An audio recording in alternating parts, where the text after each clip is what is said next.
मेरी उम्र के नौजवानों के साथ मैं हूं सुहेब अलवी। आज हमारे साथ मौजूद हैं असल के दो नौजवान। ये हैं मोहतरम जनाब डॉक्टर प्रोफेसर डॉक्टर वकार अहमद साहब। वकार अहमद साहब प्रोफेसर पहले लगाते हैं या डॉक्टर पहले लगाते हैं?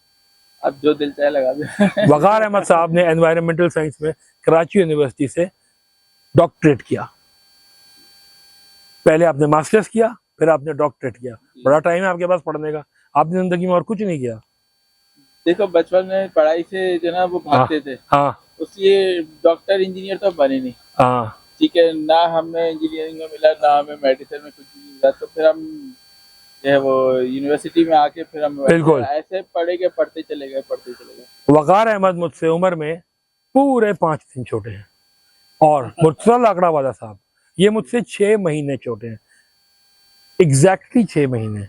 मैं पैदा हुआ हूँ 28 अप्रैल 1978 के दिन और ये पैदा हुए हैं 29 अक्टूबर 1978 के दिन। हम लोग की दोस्ती को कुछ नहीं तो 28 साल तो हो ही गए हैं। जी बिल्कुल। तो आइए इनसे कुछ वो बातें करते हैं जो सिर्फ वो लोग समझ सकते हैं जो कि 90s में जिन्होंने कराची में जिंदगी गुजारी। वकार अहमद साहब कैसे हैं आप? खैरियत से हैं? अल्लाह ताला का शुक्र है, ठीक है। आपने गाड़ी चलाना पहले सीखी या सिगरेट पीना? सिगरेट पीना पहले सीखी। और सिगरेट पीने के बाद आपने धमाके भी किए थे कॉलेज में। हम वो उसके पायनियर थे। जब हम कॉलेज में होते थे तो जब भी धमाका होता था वहाँ बाथरूम में वकार अहमद नहीं होते थे। क्या होता था भाई? वो हमारे एक दोस्त है उस्मान, वो उसने और मैंने मिलकर ना फर्स्ट टाइम प्लान बनाया कि किस तरह से जो है वो, और उसने कहा कि एक टाइम बॉम्ब होता है, सिंपल था, बहुत आसान बनाना। तो अभी मैं बताऊंगा तो शायद हमारी उम्र से छोटे नौजवान जो है ना वो भी सीख जाएंगे। बताइए बताना मुनासिब। बताइए। हाँ चलो सही है। वो हम ये करते थे कि पटाखे का फीता जो ना वो सिगरेट में डाल देते थे, सिगरेट सुलगा के छोड़ दी। कहाँ? वो टाइम बाथरूम के अंदर रख देते थे। बाथरूम में कहाँ? बाथरूम में फ्लश टैंक के ऊपर कहीं भी फिट कर देते थे। तो बाथरूम में अगर आपने बाथरूम में गए टंकी उठाई? नहीं, टैंकी उठाई नहीं, टैंकी ऊपर लगा दिया, या वो जो बीच की दीवार ठीक है, दो बाथरूम के बीच में, उस पर कहीं। तो जब कोई पकड़ने आएगा तो आप तो पकड़े जाएंगे। तो हम तो भाग जाते थे वहां से। कैसे? 5 मिनट के बाद धमाका होता था। बाथरूम लॉक होता था जब धमाका होता है। हाँ, बाथरूम लॉक होता था। वो उसको वो हाफ लॉक करके ना उसको खींच लिया। अच्छा, अब वो चलता रहा। जब वो जल के जब उसका टाइम, हाँ समझ लो एक टाइम बॉम्ब था वो, एक तरह से होता था। तो अब क्या होता था कि फिर हम जाके ना वो ज्यादातर प्रिंसिपल के ऑफिस के बाहर जाके सोफे लगे होते थे, वहां जाके बैठ जाते थे और हम जरा बैठ के बातें करने शुरू हो जाते थे और पीछे से धमाका होता था। तो आप शक भी नहीं होता था? मुझे याद है मैं एक दफा बाथरूम में खड़ा हुआ था तो वकार अहमद हमारे दोस्त ये बाथरूम में गए, इन्होंने फ्लश की बंद किया कमोड को, क्योंकि वो लगाया अपना सेटिंग की, दरवाजा लॉक किया, एक पैर फ्लश पे एक पैर लॉक पे, ऊपर से कूद गए। हाँ यार, बिल्कुल सही कह रहे। ऊपर से कूद गए और बाहर आके गायब। फिर ये बाहर जाके अली रजा जो हमारे एक और साथी हैं उनकी गाड़ी में जाके बैठ जाते थे। कभी हम भी आके बैठ गए। जब पहला धमाका हुआ है तो उसमें हमारा ही ग्रुप का एक बंदा जो था पकड़ा गया था और उसको पकड़ा था शुबे में धमाके की वजह से, और वो बंदा था ये। हाँ, हम लोग सब लाइब्रेरी में बैठे हुए थे उस टाइम पर, और मेरे ख्याल से हमारे साथ एक और दोस्त भी बैठे हुए थे हमारे साथ, सिराज या अली नासिर बैठे हुए थे। हम लोग का ज्यादातर मशगला यही होता कि लाइब्रेरी में जाके थोड़ा अखबारों का मुताला कर लें ताकि लोगों को पता चले, क्योंकि हमारा वाहिद बीएससी का बैच था उस यूनिवर्सिटी, उस डीएचए कॉलेज का। नहीं तो इंटरनेट नहीं था आप लोगों के पास जो आप वाईफाई पे लगे रहते हैं आज के बच्चों की तरह? नहीं, हम लोग बड़े अच्छे दौर में पैदा हुए थे। मोबाइल भी नहीं होता था उस जमाने में। अब मतलब स्टूडेंट्स के पास तो नहीं होता था उस टाइम में। तो माशाल्लाह से सिम भी ऐसी ब्लैक में मिला करती थी। तो हम लोगों के पास तो वैसे वसाइल नहीं होते थे कि हमको मोबाइल भी खरीद के दिया जाए और सिम भी दी जाए। अच्छा। तो हम लोग अपना काम एज पर रूटीन, क्लास हो ना हो, हम लाइब्रेरी में ज्यादा पाए जाते थे। लोगों के सामने यही था कि सबसे ज्यादा स्टूडियस क्लास है। Oh my God. और एक दो धमाके के बाद हमारे एक प्रोफेसर होते थे तमीजुद्दीन साहब। उस तमीजुद्दीन साहब विजिलेंस और सिक्योरिटी के हेड भी हुआ करते थे। फौज में थे वो पहले। उनको जो है ना ये टास्क सौंपा था प्रिंसिपल ने कि पता करोगे ये कैसे होता है क्या होता है। दया, जाओ पता लगाओ। हाँ, और फिर एक दफा हम लोग शायद फिजिक्स का ही क्लास ले रहे थे और उस दिन ये दोबारा धमाका हुआ। मेरे ख्याल से सर सुहेल की क्लास ले रहे थे, हम सब थे वहां पर। हाँ, तो ये दोबारा हुआ। I was not physics. नहीं, ये लोग दोनों फिजिक्स नहीं थे। तुम भी ये था। तू था फिजिक्स में। I was statistics. तू यू वाज ये स्टैट्स में थे, स्टैट्स कंप्यूटर स्टैट्स, कंप्यूटर्स और मैथ्स। मैथ। सबसे मेरे ख्याल से हम 8-10 लोगों में तमीज साहब को शायद मेरा ही मासूम चेहरा लगा कि यही कल्प्रिट है। तो पहले इन्वेस्टिगेशन मुझसे शुरू हुई। मैंने कहा सर आज तक मैंने बाथरूम का दरवाजे का डी भी नहीं देखा, ये आपको कैसे पता चल गया कि मैं? नहीं यार बस मुझे तुम पे शक है। मैंने कहा यार सर शक है तो क्या हुआ, हमने कुछ किया तो नहीं है, अगर आपके पास कोई प्रूफ है तो बता दें। अब मैं आपको एक बताता हूँ, एक तस्वीर हमने खींची थी। सर सिराज से मैं बाद में एक दफा मिला, कंप्यूटर साइंस के टीचर। तो मैंने कहा सर धमाके हम करते थे। तो अबे तभी जब धमाका होता था तुम लोग लैब में बैठे होते थे। हाँ, एक दफा हुआ था मेरे ख्याल से धमाका, प्रिंसिपल की ऑफिस के ऊपर एक क्लासरूम था वहां हुआ था, लेकिन वो एक मिस कैलकुलेशन हो गई थी कि वहां क्लास नहीं होने वाली थी और वहां क्लास हो रही थी और उस क्लास में हम ही बैठे हुए थे, याद है? नहीं, वो फर्स्ट ईयर के बच्चे आ गए थे, फर्स्ट ईयर के बच्चे आके वहाँ बैठे थे और इतने में अच्छा हमने लगा के मेरे ख्याल से वो मिस यास्मीन की क्लास थी या थी वो, उस टाइम पे ही धमाका हुआ था। वो क्या हुआ था कि केमिस्ट्री की क्लास वहाँ पर आके बैठ गई। अब हमने कहा यार ये तो गड़बड़ हो गई, चलो अब जो होगा तो होने दो, जो भी होगा।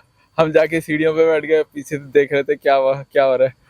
तो जब धमाका हुआ तो सारे लड़के खड़े हो गए, इधर-उधर भागने लगे। बेचारे वो फर्स्ट ईयर के बच्चे थे। बर्गर बच्चे। उस टाइम पे बर्गर्स इतने ज्यादा नहीं थे, बर्गर भी थे लेकिन यार, बर्गर बन कबाब थे। ओ भाई अम्मा अब्बा छोड़ने हाँ। आते थे, ठीक है, बाय बाय बाय। गेट पे हो रहा है उनको, और वो उठे हाथ में उनके पकड़े हुए वो आपका बैकपैक, हाँ। बैकपैक और टिफिन भी उनके हाथ में। फिर 1:30 बजे बाहर निकले तो हाँ। अब्बा आ गए। हमने तो मेरे ख्याल से एक मखसूस जगह भी थी जहां से हम दीवार भी फलांगते थे, याद है?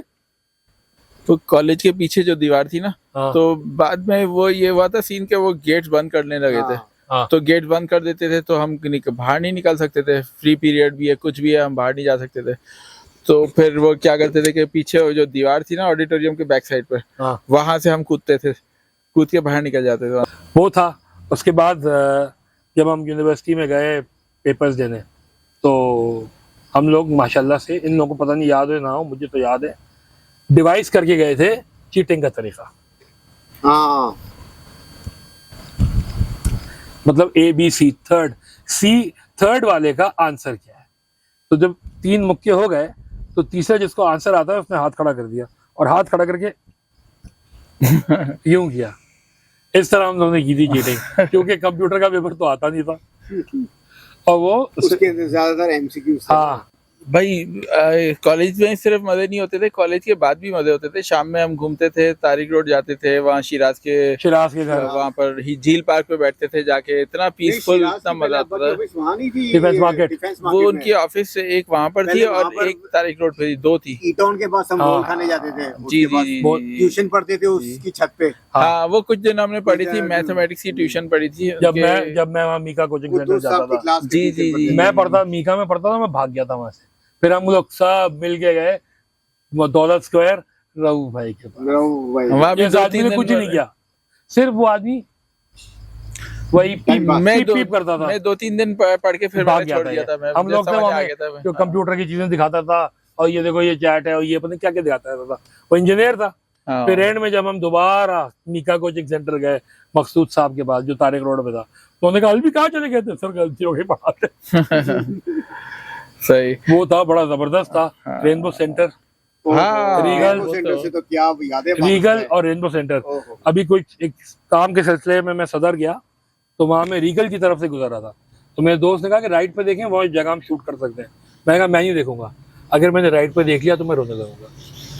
वो जो कैसेट की दुकान थी शालीमार, दोनों दुकानें बंद हो गई है। अब कैसेट कहाँ चलेगी यार? सारी बातें कौन चलाएगा, कौन खरीदेगा उनसे? मुझे याद है मुझे पहला मोहम्मद रफी का ऑडियो कैसेट भाई ने दिया था, अच्छा जिसपे इन्होंने joy mood of Mohammed Rafi में पूरी ड्राइंग की हुई है। यार हाँ। तुम यादें तुम आते थे, हम वहाँ जाके वीडियो कैसेट खरीदते थे। हम अपनी प्लेलिस्ट खुद बनाते थे और वहां पर उसको जाके बाकायदा हमने कितनी ऑडियो कैसेट्स अपने हिसाब से उसको की भाई, थी, गाने गाने भरवा के देते थे। बदतमीजी करते थे ना कि लड़के जो हैं इस उम्र के लड़के विमेन कॉलेज के बाहर खड़े ताड़ियां मार रहे होते हैं और हम सुहेब के साथ बैठे रीगल की दुकान में गाने लेकर आते हैं। यार ये गाना रिकॉर्ड करना, ये 12 गाने, ये ले कैसेट खरीद, गाना रिकॉर्ड कर, 18 गाने होंगे, बिल्कुल 6-9 इधर और वो रिकॉर्ड करके दे दियो। सोहिब तुमको वो याद है जब वो सीडी की पहली दुकान खुली थी फर्स्ट फ्लोर पे सन्नाटे में, ऊपर अंधेरा सन्नाटे में जाके बैठे तो हम दोनों फर्स्ट फ्लोर पे गए, अंधेरे में सन्नाटे में एक जगह लाइट जल रही थी, वो सीडी की एक दुकान खुली थी, पहली दुकान। हाँ, और नीचे सारे कैसेट वाले थे, ऊपर पहली दुकान सीडी की नीचे वीडियो कैसेट्स वाले थे। हाँ, और नीचे किसी ने रखी नहीं थी VHB सीडीज। हाँ। और जमाने में उसके बाद फिर वो एक के बाद 2 खुली, 2 के बाद 4, फिर तो रौनक लग गई ऊपर और फर्स्ट फ्लोर रेनबो सेंटर का ऐसे आबाद हो गया। हाँ। अच्छा। और वो दुकानें जो कोई खरीदता नहीं था और वो देखते ही देखते उसकी मालियत करोड़ों में पहुंच गई। उस दौर में भी करोड़ों, 1-1 करोड़ की दुकान हो गई थी। अभी हम गए रेनबो सेंटर जाने का इत्तेफाक हुआ तो वही रोने वाली सिचुएशन हो गई कि कुछ भी नहीं है।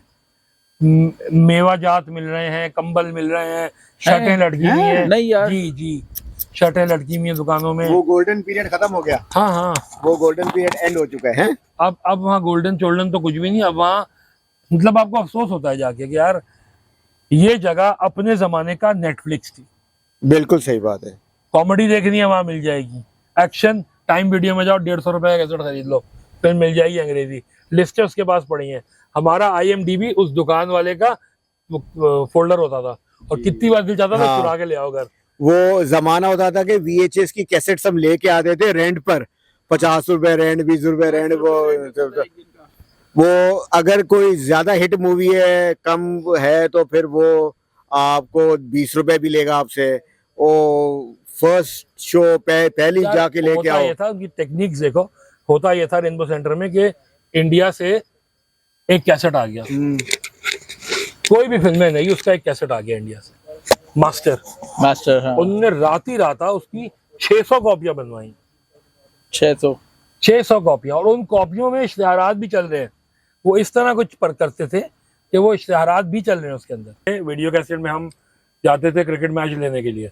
अभी मेरे एक साले ने, मतलब 22 साल साले ने मुझसे कहा कि आपने फला मैच देखा है? मैंने कहा नहीं देखा।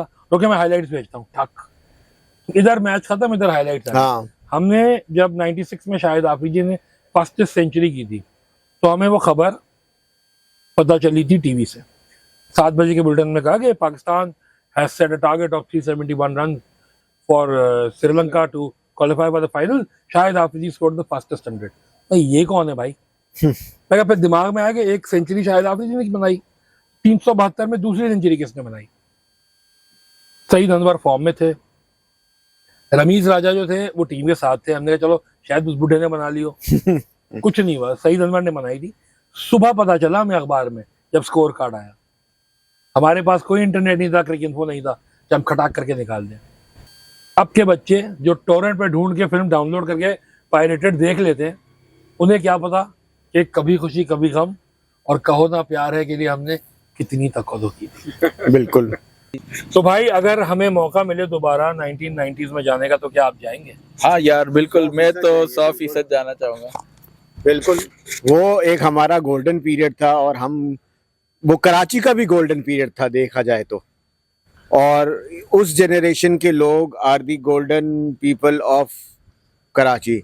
अभी तो टेक्नोलॉजी मीडिया का दौर इतना फास्ट हो गया है, बच्चे क्या कर रहे हैं क्या नहीं कर रहे हैं उनको ना आउटडोर एक्टिविटीज़ का पता है ना और पता है। बस उनको बस फ्लो ऑफ इंफॉर्मेशन इतनी ज़्यादा है और उनको पता नहीं है what to do with it. यार हम वो आखिरी जनरेशन थी जिन्होंने पीटीवी का दौर देखा था। हमारे बाद आने वालों ने पीटीवी का दौर नहीं देखा। PTV वो और जो STN दौर आता था था बस। एक चैनल वाला कहानी है जो एक हाँ। अलग एपिसोड के लिए रखते हैं। बिल्कुल यार ये तो बिल्कुल पीटीवी पे एक जरूर होना चाहिए प्रोग्राम, क्योंकि वो हमारा जो हमारी पूरी एक तरबियत का निजाम था यार। हाँ, बच्चों की पूरी एक जो ना वो ट्रेनिंग तरबियत होती थी पीटीवी के ऊपर।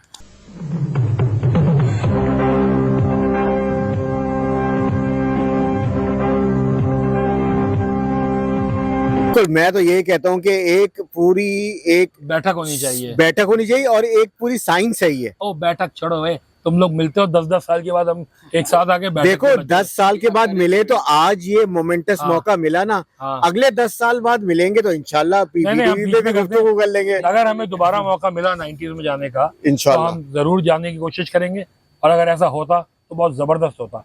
आइए इस प्रोग्राम का इख्तिताम करते हैं पीटीवी की उसी धुनों से जिन्हें सुनकर हम बड़े हुए हैं। टन टन टन टन टन टन टन टन टन। इंतजार फरमाइए। नहीं ये स्पोर्ट्स पे ये जो ये दोनों स्पोर्ट्स में आती थी, और वैसे जो इंतजार फरमाइए वाली थी ना वो कुछ लगती थी।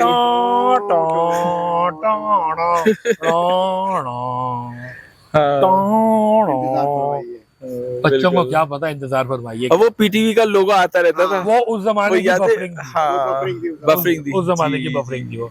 ट्याऊं प्याऊं वो था। तो बहुत मजा आया बातें करके हमें। अगर आपको इसमें चीजें अच्छी लगे तो इस वीडियो को लाइक करिएगा, मेरे चैनल को सब्सक्राइब करिएगा और इसको आगे बढ़ाइएगा ताकि दूसरे लोग देख सकें।